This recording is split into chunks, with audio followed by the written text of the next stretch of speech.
In continued efforts to understand the industry in which we function, its needs and requirements, and the changes driving product development and innovation daily, the BBA is kicking off a series of face-to-face roundtable events with a panel discussion around innovation and leadership, the evolving responsibility of test and certification data within the construction innovation roadmap.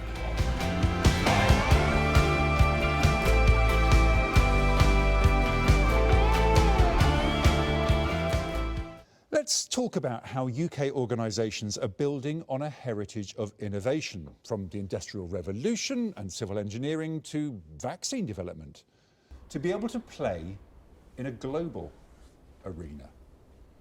Now, I'm going to start by putting this to Simon Ayres. You are CEO at Trustmark, and you pointed out that around 80% of homes we're going to be using in 2050 are already standing. So, as you say, the main focus should be on improving the ones that we have already through retrofitting. And to put this into a recognisable number, as you've said, to make a positive impact, we need to be improving about 17,000 homes per week, starting now, to hit government targets. So, Simon, is the UK giving enough support for innovation? A really great question, I might add. I think when you start thinking of 24 million of the 28 million homes will need to have some sort of interaction in the next 28 years to achieve net zero, that's scary. And it's scary on a number of grounds. It's scary because I think we talk about innovation in a way which it's almost like people believe it's big picture. It's not. It's about common sense. It's about finding solutions. It's about stopping, there's something somebody said to me a long time ago was stop thinking about the why and ask the question, how? How are we going to achieve this? How are we going to move this forward? And innovation comes right from the very heart. All right, so we have to go back. We have any estimates between 300 and 500,000 tradespeople short, to deliver what we have. Alongside new build, if it comes in at 300,000, with then millions of retrofits. So you start to sort of look at where innovation comes into play. Innovation comes right the way back to apprenticeships, to innovation at schools about encouraging young people that we have a place to go. The training colleges, the training centres have to innovate to now look at modern technologies, modern materials, modern products. It isn't just about laying a brick anymore. It is about moving forward. You've got to think also about how we change some of this sort of the behaviour we have and the concept of our sector and our industry.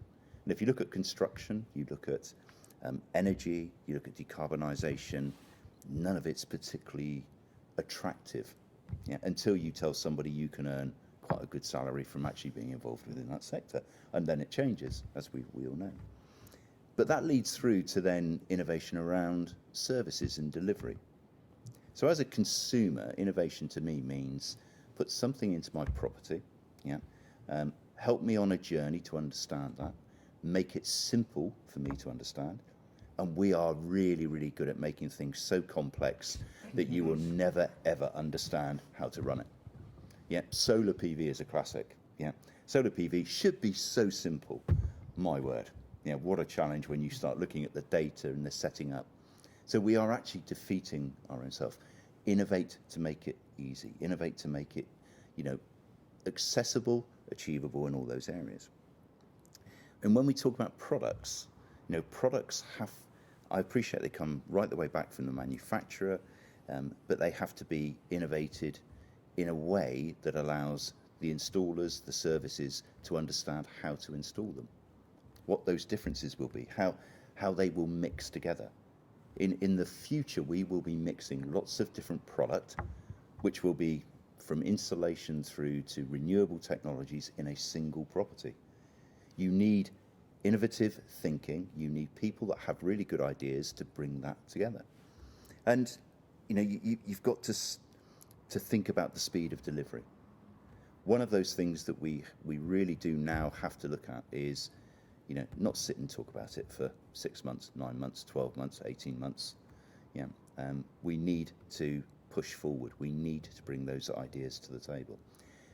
If we bring good ideas to the table, dare I say, working in a sort of semi-government area, you will get the government to listen. So we have to be different. Disruptive is a term that's mentioned quite a lot of times.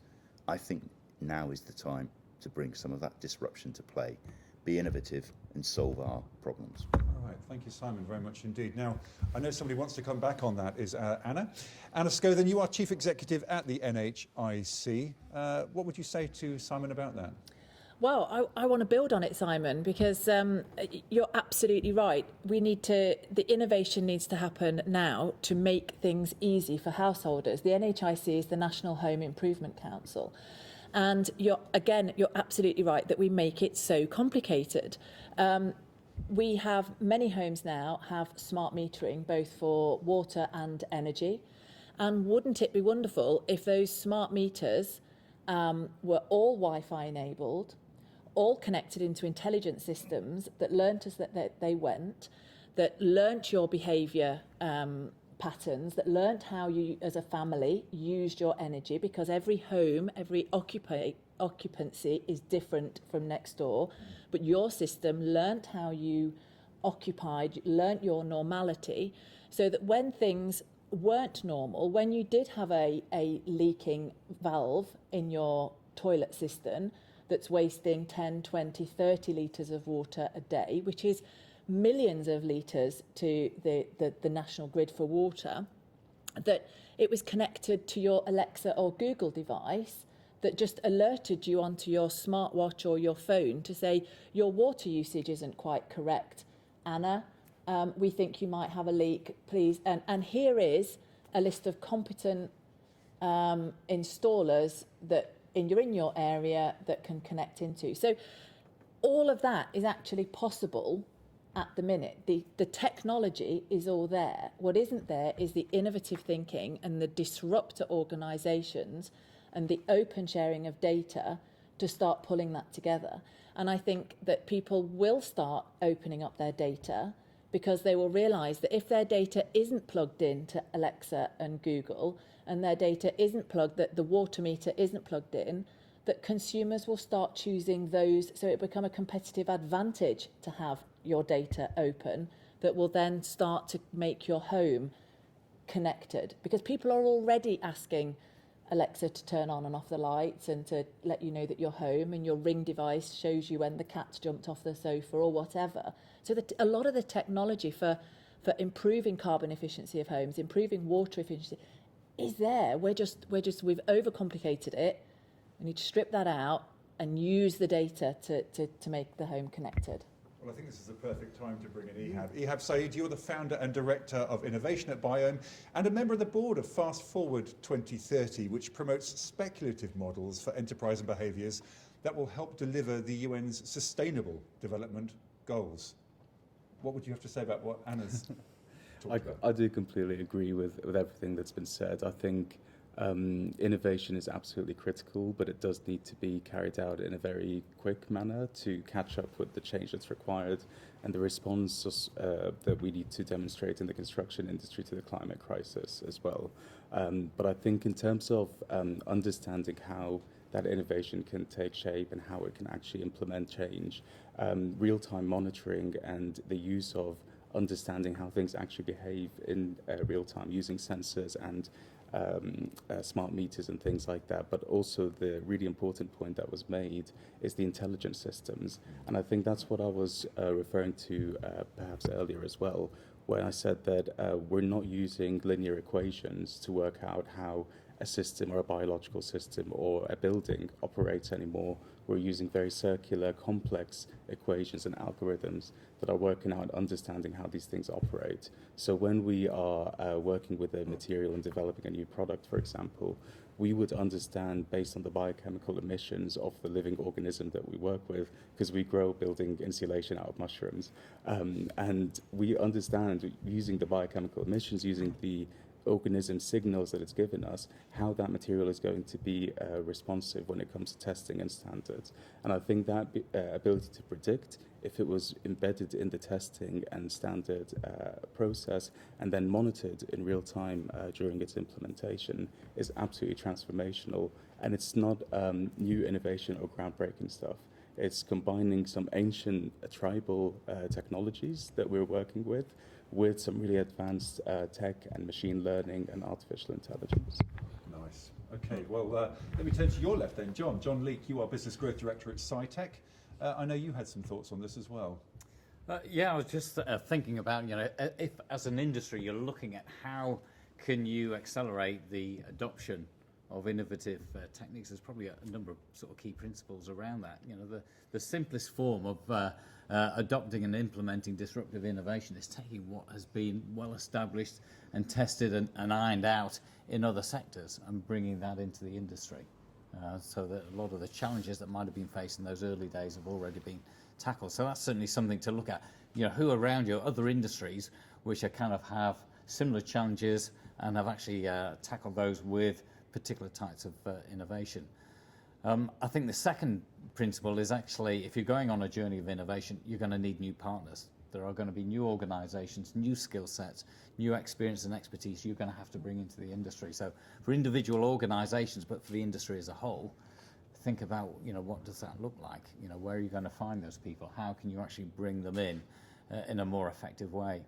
And certainly what I've seen in other industries, in manufacturing, but actually in areas like housing and renewable energy, is looking at technology demonstrators. I think a classic example is the Energy House up at Salford University, creating an opportunity for people to see what is the art of the possible.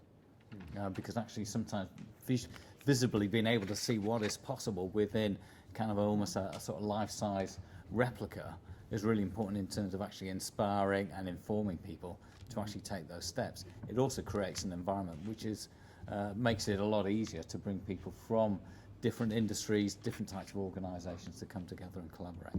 Fantastic, thank you. Well, let me turn to my left then, Nigel. Nigel Blackwell, you're the Technical Director at Bowder. We're talking here, of course, about the heritage of innovation to be able to enable the UK to play in a global arena. What are your thoughts? Well, I was going to actually take you back to analogue times and take you back even to the 80s when in my particular product sector of flat roofing, you think back to those days, not everybody had a great opinion about flat roofing. And that was just coincidental at the time when some of the manufacturers started to deal with BBA in terms of getting accreditation.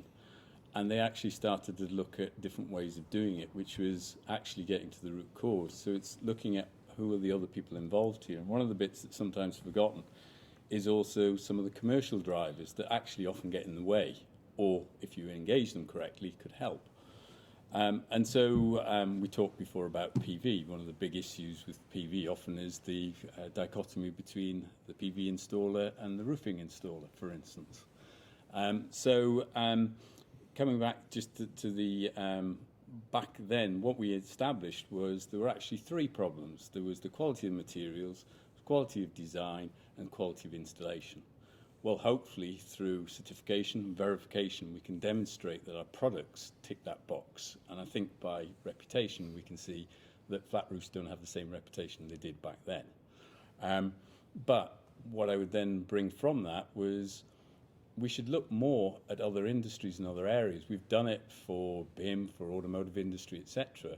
Well, why, even within construction, haven't we been doing it? Because there's been some very good models out there that demonstrate the three things I've just talked about. Look at what the products are, look at the design, control it as well as you can, and who installs it and how you install it. Something that is dealt with nearly as a norm in flat roofing, starting to come into pitch roofing, but there is an obvious area where it isn't and hasn't been used. So it's something we also need to look at what our history is and what others have done elsewhere. Absolutely. Well, maybe someone else who can add to that. Jonathan Williams, you are the CEO of Zirini. What would you say to that? It's a point I wanted to just bring up on the more about how the UK can help innovation from the ground up. And as universities, I think there's a big role that universities can play by becoming more cross-discipline, and for things like modules like machine learning and artificial intelligence to be integrated with other degrees such as construction, management, engineering, where machine learning and AI is a tool that can be used, rather than an end in itself. It's a tool that can be used to bring about change and bring about innovation in other sectors, in other areas, in other degrees. And I think universities have a big role to play. And the UK has been very good at designing degrees with that move away from the standard, the more traditional subjects, and bringing those together. Well, we've only got time, unfortunately, for one more comment. So let me go back to where we started, and that's back to Simon. Simon Ayres, what are your thoughts? I've got a fairly easy thought at the end, really, which is we have 1.2 million SMEs and micro businesses in this country that are the mainstay of our home improvement sector, of our delivery sector. Whatever we do as leaders in this sector, we have to take them into account. We have to understand we are taking them on a journey. All right, in that journey of innovation, that journey of disruption, they will only support if they understand it. And we aren't brilliant at getting them on that journey. So, we need to make them, or bring them along. The comment on the roof is absolutely right. When people understand what they can do, they're prepared to do it. And that's from consumer, that's business, that's product. So we have to come together to make that happen. Okay, some excellent insights there. Thank you all very much indeed for your time.